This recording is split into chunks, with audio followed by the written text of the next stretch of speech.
ሰላም ጤና ይስጥልኝ። ተወደዳችሁና የተከበራችሁ ክብራትና ክብራን አድማጭ ተመልካቾች በያላችሁበት የዓለም ጥግ ሁሉ ሰላምታ ይድረሳችሁ። አድማጮቻችን፣ ተመልካቾቻችን ለዛሬ ቅዳሜ ረፋድ ይመጥናቸዋል ያልኳቸው ነጫጭር የአገር ቤት መረጃዎችንም አሰማችኋለሁ። ባሮ ሚዲያን ላይክ፣ ሼር፣ ሰብስክራይብ እያደረጋችሁ እነዚህ መረጃዎችንም እንድትከታተሉ በአክብሮት ጠይቃለሁ።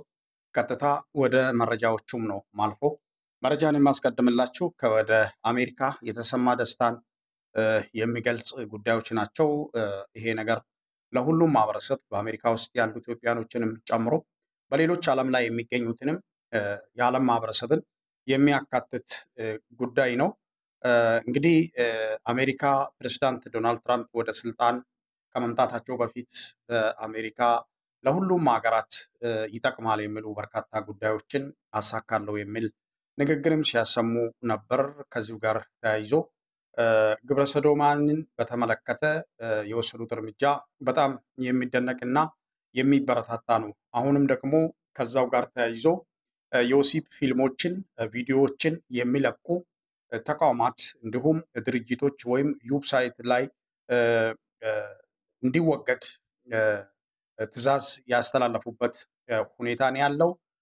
እንግዲህ እጅግ በጣም የሚገርም ነው። የወሲብ ቪዲዮዎችን፣ ፊልሞችን የሚከለክል ሕግ ሊደነገግ ነው ተብሏል። በዌብሳይት ላይ ማሰራጨት እና ማሳየት ክልክል እና ረቂቅ ሕግ እየወጣ እንደሚገኝ አሜሪካ አስታውቋል። ይህ ደግሞ ለሁሉም ቤተሰብ ደስታ መሆኑ ተሰምቷል። መረጃው እንግዲህ ዘቴሌግራፍ ነው ያሰራጨው። ቪዲዮው ከተሰራጨም ቀጥታ እንደሚወርድ የተገለጸበት ሁኔታ ነው ያለው። በርካታ ቤተሰቦች በዚህ ጉዳይ ላይ ያስማማቸዋል ብለን እናስባለን። አሜሪካ በርካታ ማህበራዊ የሆኑ ጉዳዮችን እያስተካከለች እንደምትገኝ ተገልጿል። በተለይ በኢትዮጵያ ውስጥ ግብረ ሰዶሟን ከፍተኛ ማሰብሰብ ሲታይ ነበር። ያ ሁሉ አሁን የከሰመ እየመጣ ተስፋ እየቆረጠ የመጣበት ሁኔታ ነው ያለው።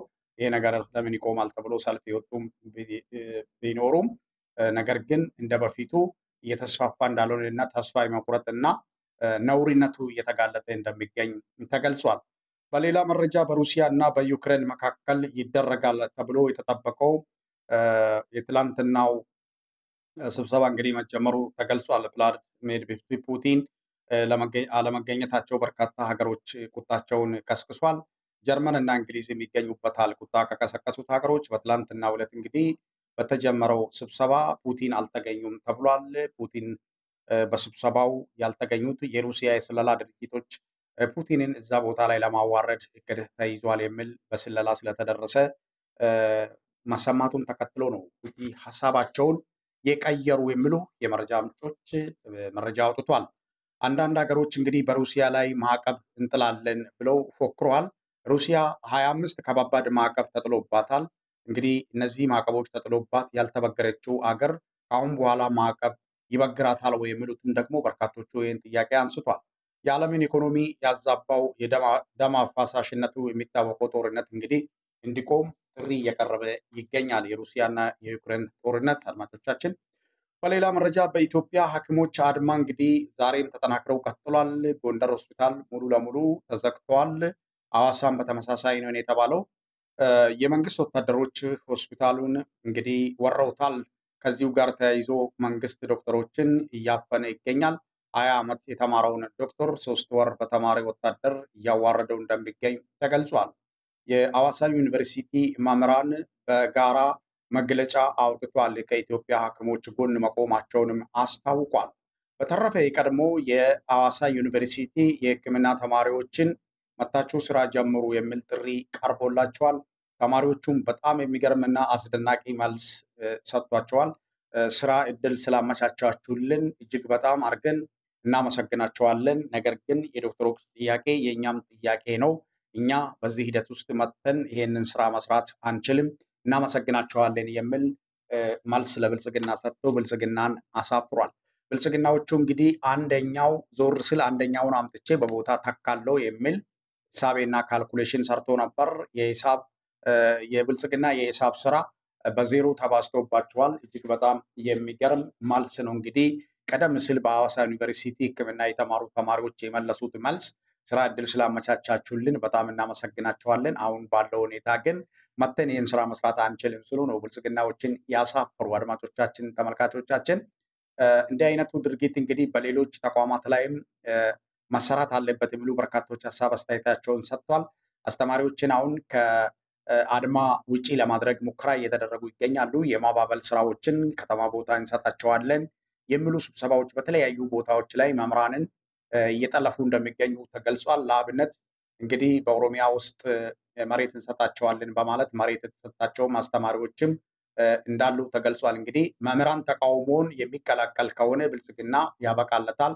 ወታደሩም ተቃውሞውን መቀላቀሉ አይቀርም።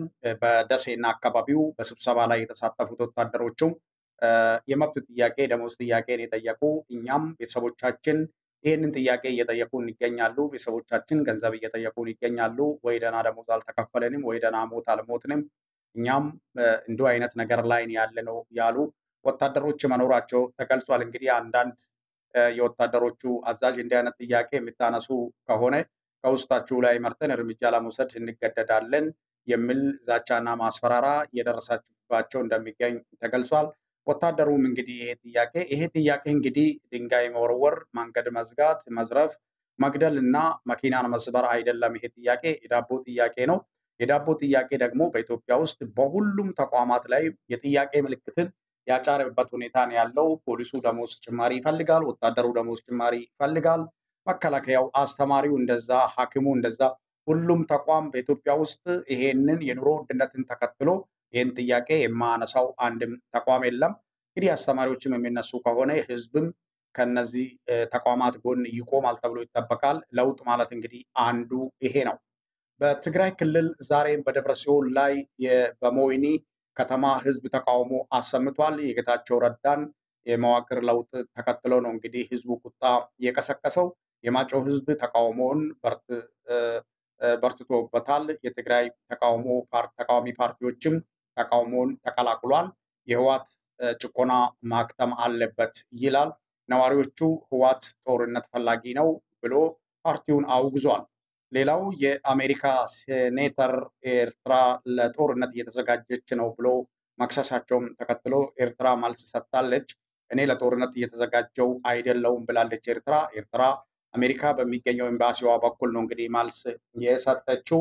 የተረጋገጠ መረጃ አይደለም፣ ከኢትዮጵያ ጋር የምንዋጋበት ምክንያት የለንም ብላለች ኤርትራ። ለወታደሮቹም ጥሪ ያቀረበችው ዛቻን ተከትሎ እንደሆነ የተገለጸበት ሁኔታ መኖሩን ተገልጿል። የኤርትራ ወታደሮችም ቢሆኑ የሰሜኑ ጦርነት ካበቃ በኋላ በሉዓላዊ ግዛታቸው ውስጥ እንደሚገኙ ኤርትራ በኤምባሲዋ በኩል አስታውቃለች። በሌላ መረጃ በትላንትናው ዕለት የትግራይና የኤርትራ ባለስልጣናቶች መገናኘታቸውን ተከትሎ በሶስት ነገሮች ላይ መነጋገራቸው መረጃ ወጥቶ ነበር። አንደኛ እስረኞችን መልቀቅ የሚልና ሁለተኛ መንገድ በራማ በኩል እንዲከፈት የሚል የሱቅ ሸቀጦች ጤፍን ጨምሮ ወደ ኤርትራ እንዲገባ የሚሉ ጉዳዮችን ተከትሎ ኤርትራ 78 ኢትዮጵያኖችን ፈታለች። የተፈቱት አሁን ትግራይ ክልል መድረሳቸው ተሰምቷል። አድማጮቻችን፣ ተመልካቾቻችን፣ በሌላ መረጃ በአማራ ክልል በተለያዩ ቦታዎች ላይ ውጊያዎች እየተደረጉ ይገኛሉ። ለአብነት በደብረ ማርቆስ አቅራቢያ ለስልጠና ሲንቀሳቀሱ የነበሩት ወጣቶች በፋኖ እጅ ገብቷል። ምዕራብ ወሎ መሃል ሳይንት በተፈጸመው የደፈጣ ጥቃት ጉዳት ደርሷል። የመንግስት ወታደሮች ተበሳጭተው 4 መኖሪያ ቤቶችን አቃጥሏል። አዊ ዞን ሻራታ በተባለው ቦታ ከባድ ውጊያ ተደርጓል። ፋኖን ለመክበብ የተሞከረው ሙከራ አልተሳካላቸውም፣ ጉዳት አስተናግዷል። ምስራቅ ጎጃም ባሶ ሊበን ውጊያ ተደርጓል። 4 ብርጌድ የፋኖ አባላት እንደተሳተፉበት ተገልጿል። በርካታ ሚሊሻ ወደ ፋኖም እንደገባ ፋኖች ገልጿል። መቻከል ከተማ ፋኖ ወደ ከተማ ገብቶ ኦፕሬሽን ሰርተው ወጥቷል። ልዩ ዘመቻ ነው ያደረግነው ብሏል። በሌላ መረጃ በደቡብ ወሎ ሐይቅ ከተማ የብልጽግና ቢሮ ላይ የቦምብ ጥቃት ተፈጽሟል። ጃዊ ጥቃት እንደደረሰም ተገልጿል። በአላማጣ የህዝብ አቋምና የህዋት አቋም አንድ ሆኗልም ተብሏል። ለጌታቸው ረዳ ሰልፍ አይደረግም የሚል በአላማጣ ከተማ ውስጥ የሚገኙት የህዋት ታጣቂዎች ገልጿል። በአካባቢው ያለው ማህበረሰብም ሁለቱም ሰልፍ አያደርጉም የሚል መልስ እየሰጡ ይገኛሉ። ሞይኒ ግን ሰልፍ እየተደረገ እንደሚገኝ ተገልጿል። ሌላው አድማጮቻችን በኬንያ ቱርካን ሐይቅ ላይ የኢትዮጵያ ታጣቂዎች በኬንያ አሳ አስጋሪዎች ላይ ጉዳት አድርሷል ነው የተባለው። በአካባቢው ውጥረት ነግሷል። ሌላው ሱዳን የእርስ በርስ ጦርነት በድጋሜ አገርሽቷል። ፖርት ሱዳን ለሶስተኛ ጊዜ የድሮን ጥቃት አስተናግዳለች። አድማጮቻችን፣ ተመልካቾቻችን በሀገራችን እንግዲህ በተለያዩ ቦታዎች ላይ የውጊያ ሂደት ተጠናክሮ የቀጠለበት ሁኔታ ነው ያለው። የሐኪሞች ጥያቄን ተከትሎ መምህራኖችም ይህንን ተቃውሞ ይቀላቀላሉ ተብሎ ተፈርቷል። ኦሮሚያ ክልል መሬት እንሰጣቸዋለን የሚል የማባበል ስራዎች እየተሰሩ ይገኛሉ። መሬት መስጠትም የጀመሩበት ሁኔታ መኖሩ ተገልጿል። አድማጮቻችን፣ ይሄ ጥያቄ የሁሉም ጥያቄ ሆኖ ሳለ እንግዲህ አንዳንድ ተቋማት አሁንም ገና እንቅስቃሴ ላይ ነው ያሉት፣ ተኝቷል። ህብረተሰቡም ቢሆን ከሐኪሙ ጎን መቆም አለበት የሚሉ በርካቶች በዚህ ጉዳይ ላይ የሚስማሙበት ጉዳይ ነው። እንግዲህ የነበሩ መረጃዎች እነዚህን ይመስሉ ነበር። በተመሳሳይ ፕሮግራም እና መርሃ ግብር እንገናኛለን። ባሮ ሚዲያ ላይክ፣ ሼር፣ ሰብስክራይብ እያደረጋችሁ ፕሮግራሙን እንድትከታተሉ በአክብሮት ጠይቃለሁ። መልካም ቀን።